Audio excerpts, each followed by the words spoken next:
Oi, o meu nome é Victor e hoje eu tenho o problema 58 da lista de Física 1. Ele nos diz que uma bola de aço de 0,514 kg está amarrada a um fio de 68,7 cm e é solta quando este está na horizontal.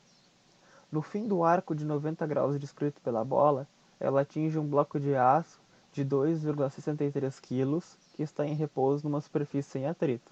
A colisão é elástica.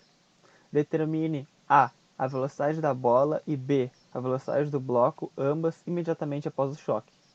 C.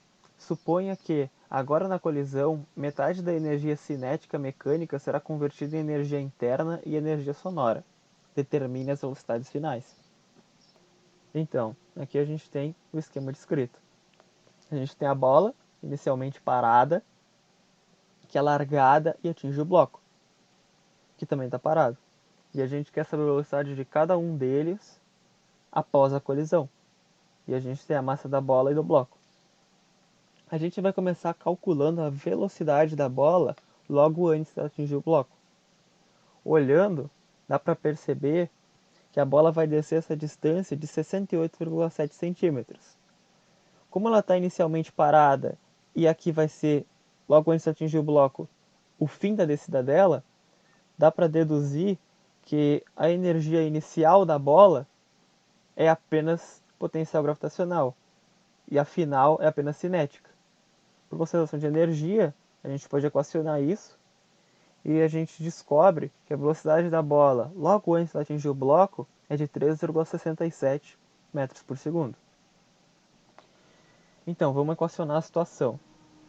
A gente sabe que toda colisão sempre conserva momento. Então, o momento inicial deve ser igual ao momento final.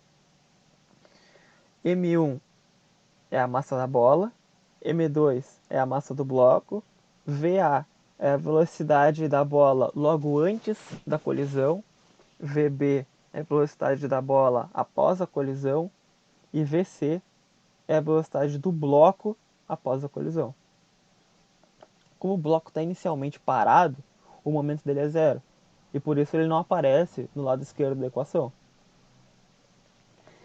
Essa equação, entretanto, nos deixa com duas incógnitas, VB e VC. Como a gente tem esse monte de termos aqui, eu vou deixar VB e VC destacados em vermelho para ficar mais fácil da gente identificar o que a gente precisa resolver. Então, essa equação, por ela ter duas incógnitas, ela não basta para a gente resolver o problema. Então a gente precisa de mais informação.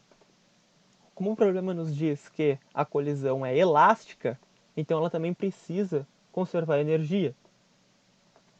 Então a gente escreve a equação para conservação de energia. De novo, como a velocidade inicial do bloco é zero, então a energia cinética dele é zero e ele também não aparece no lado esquerdo dessa equação. Então, aqui a gente pode usar a equação de conservação de momento para escrever VC em vista de VB. E daí a gente tem essa expressão, que a gente pode substituir dentro da equação de conservação de energia para deixar apenas uma incógnita, VB. E daí a gente tem isso. Como o VC está ao quadrado, a gente tem que elevar toda essa expressão ao quadrado. E daí a gente tem o quadrado do primeiro, mais duas vezes o primeiro pelo segundo, mais o quadrado do segundo, e esse M2 do denominador fica ao quadrado, que cancela o M2 da energia cinética, e daí a gente distribui o M2. E a gente tem essa expressão. Repetindo essa expressão, a gente tem ela aqui de novo, e daí a gente passa esse termo do lado esquerdo da equação para agrupar com esse termo que não tem nenhum VB.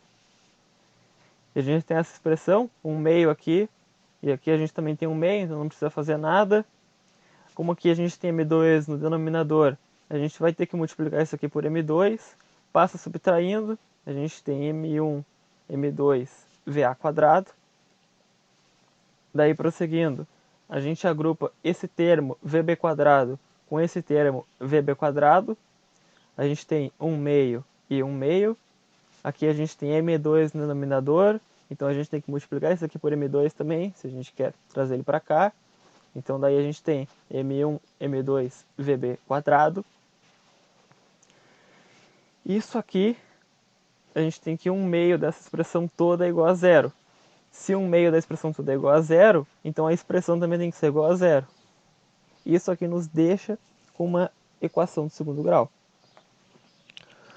Tudo isso que está em preto é valor que a gente já sabe, e vermelho é o que a gente precisa saber. Então a gente, substituindo os valores que a gente já sabe, a gente vai ter os coeficientes para a nossa equação. Com os dados que a gente tem, nos deixa com esses coeficientes aqui. C é igual a menos 5,574, B é igual a menos 0,737 e A é igual a 0,614.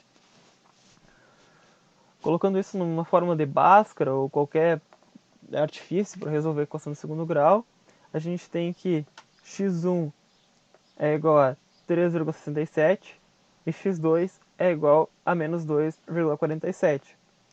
Mas como assim? A gente tem duas soluções para essa equação. Então, se a gente voltar lá no início, quando a gente calculou a velocidade da bola logo antes ela atingir o bloco, a gente vai ter que ela era igual a 3,67. Então, uma das formas de conservar momento e energia é se a colisão não acontecer. Se tanto a bola e o bloco apenas continuarem no estado que elas já estão. Então esse resultado aqui de 3,67 não é interessante para a gente, porque isso aqui é pré-colisão. E a gente quer saber o valor pós-colisão. Então a gente vai ficar com x2.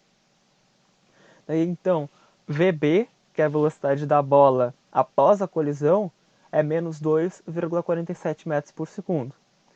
Voltando lá na equação que a gente derivou da conservação de momento, a gente pode concluir que VC, a velocidade do bloco após a colisão, é de 1,2 metros por segundo. Na segunda parte do problema, a gente tem que descobrir a velocidade da bola e do bloco, considerando que a colisão dissipe metade da energia cinética inicial como energia interna e som. Então, a gente tem aqui, de novo, a equação de conservação de momento, porque essa colisão, como toda colisão, conserva momento. E a gente tem a equação de conservação de energia. Só que dessa vez a gente escreve que a energia cinética final vai ser igual a metade da energia cinética inicial.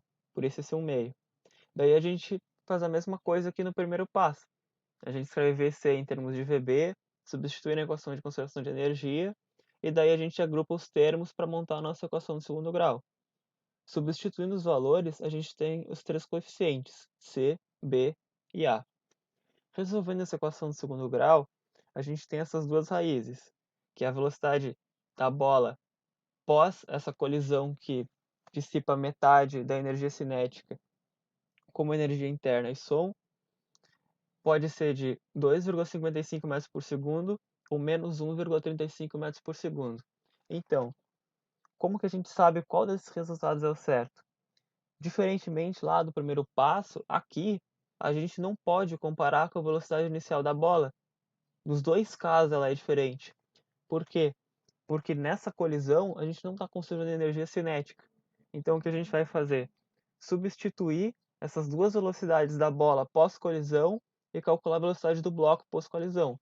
Então, para o caso de que a velocidade da bola é de 2,55 metros por segundo, a gente tem que a velocidade do bloco é 0,218 metros por segundo.